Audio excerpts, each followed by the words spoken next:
बिस्मिल्लाहिर्रहमानिर्रहीम। अस्सलामुअलैकुम। सऊदी अरब की अब तक की आम खबरों के साथ मैं हूं आमिर शहजाद। अगर आप भी सऊदी अरब के हालात वाक़यात से बाखबर रहना चाहते हैं तो वीडियो को पूरा देखिएगा। बढ़ते हैं खबरों की जानिब और शामिल करते हैं आज की पहली खबर।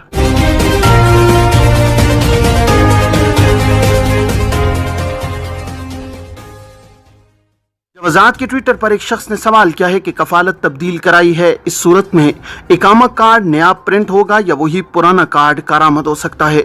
सवाल के जवाब में वजारत का कहना था कि कफालत तब्दील कराने के बाद इकामा कार्ड दूसरा प्रिंट कराना होगा। कार्ड प्रिंट के हवाले से वजारत का मजीद कहना था कि मुमलिकत में डिजिटल सिस्टम के जरिए इकामा कार्ड अपने मोबाइल पर भी ओपन किया जा सकता है। वाज़ेह है कि वजारत के जवाबित के मुताबिक इकामा कार्ड में कारकुन की कफील या कंपनी अलावा अज़ीम आजिर का सीरियल कंप्यूटर नंबर भी दर्ज होता है। कफालत तब्दील कराए जाने के बाद कफील का नाम और सीरियल नंबर भी तब्दील हो जाता है, जिसके बाद दूसरा कार्ड जारी कराने की जरूरत होती है। कारकुन का नया कार्ड प्रिंट कराने के लिए कारकुन को यह हक नहीं है कि वो बजाते खुद वजारत के किसी दफ्तर से रुजू करे।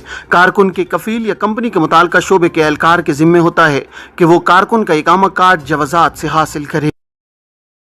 वजारत के ट्विटर पर एक शख्स ने सवाल किया है कि इकामे में मेरा पेशा चरवाहे का है, क्या कफील मेरा पेशा घरेलू कारकुन के तौर पर तब्दील करा सकता है। सवाल के जवाब में वजारत का कहना था कि इस सूरत में पेशा तब्दील नहीं कराया जा सकता।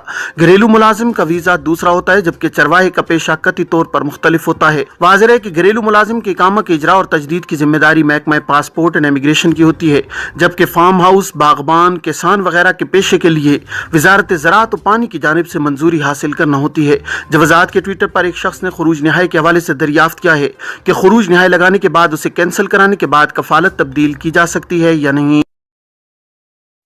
सवाल के जवाब में वजारत का कहना था कि खुरूज निहाई वीज़ा एक्सपायर होने से कबल उसे कैंसिल किया जा सकता है। अगर खुरूज निहाई वीज़ा हासिल करने के बाद सफ़र न किया जाए और वो एक्सपायर हो जाए, इस सूरत में 1000 रियाल जुर्माना आयद किया जाता है। वाज़ेह है कि खुरूज निहाई यानी फाइनल एग्जिट वीज़ा जारी होने के बाद 60 रोज़ की मोहलत होती है। इस दौरान मुमलिकत से एग्जिट करना ज़रूरी होता है।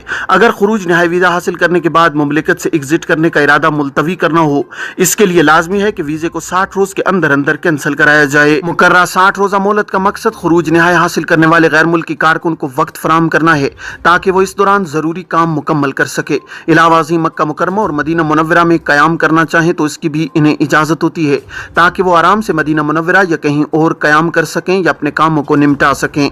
कानून के मुताबिक खुरूज निहाई के लिए 60 रोजा मोहलत खत्म होने से कबल सफर न किया जाए तो इस सूरत में उसे कैंसिल कराना जरूरी है। बसूरत दीगर 1000 रियाल जुर्माना आयद किया जाता है। अगर खुरूज निहाई की मुद्दत के खत्म होने से कबल इसे कैंसिल कर दिया जाए तो कोई जुर्माना आयद नहीं होगा।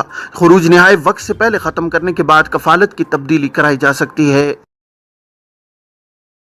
ये थी अब तक की आम खबरें। अब तमाम अहबाब के कीमती वक्त का बहुत शुक्रिया। अपना अपने इर्द गिर्द के लोगों का बहुत सारा ख्याल रखिएगा। मुझे दीजिए इजाज़त। अस्सलामु अलैकुम वरहमतुल्लाहि वबरकातुहू।